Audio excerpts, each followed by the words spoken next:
Kërkesat e protestës së 18 prillit dhe hamën tepër të drejta dhe vazhdojnë të jenë të tilla tepër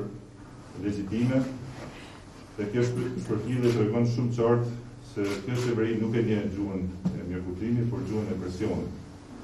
Andaj është tepër domosdoshme dhe rëndësishme që organizimi qytetar dhe angazhimi i tyre të vazhdojnë. Në këtë afat dy javor që ka pasur qeveria për të adresuar kërkesat e protestës së 18 prillit, që kishin për qëllim ta sqarojnë në pjesë të shtetit të Kosovës nga kapja që është bërë, jo që nuk janë adresuar nga qeveria, por qeveria ka vazhduar nga bazën e vjetër, që në kupton që e ka forcuar edhe më tej dhe ka detyruar edhe më tej kapjen e shtetit. Për qeveria e Kosovës me këtë po e dëshmon për çdo ditë se ajo nuk është fare e interesuar për interesin e qytetarëve, as për mbrojtjen e vullnetit të tij politik, e as për mbrojtjen e drejtave të tij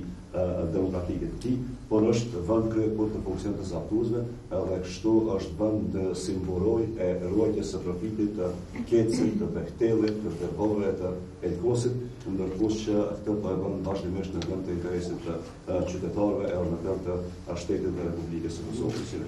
Pastaj një domosdoshmë e çlirimit të shtetit nga kapja që është bërë për ta krijuar kështu një mjedis demokratik në Republikën e Kosovës, në të cilën mjedis qytetarët do të ishin qendra e vëmendjes së institucioneve dhe pashtu njëkohësisht edhe baza e vendimarrjes politike. Në këtë drejtim është e domosdoshme që të intensifikohen aksionet dhe veprimet politike në mënyrë që ky shtet i Kosovës të stirohet nga kapja dhe institucionet e Kosovës të kthehen në interesin e qytetarëve. Natyrisht qeveria e kapjes nuk mund të jetë edhe qeveria e Republikës, ndërkohë që qytetarët e organizuar janë fundamenti i Kosovës. Pra në këtë drejtim është e domosdoshme që të intensifikohen veprimet politike në mënyrë që të dinamizohet jeta politike e Kosovës dhe në mënyrë që institucionet e Kosovës ose të fillojnë punën për interesin e qytetarëve ose të ndryshohen rëndësisht.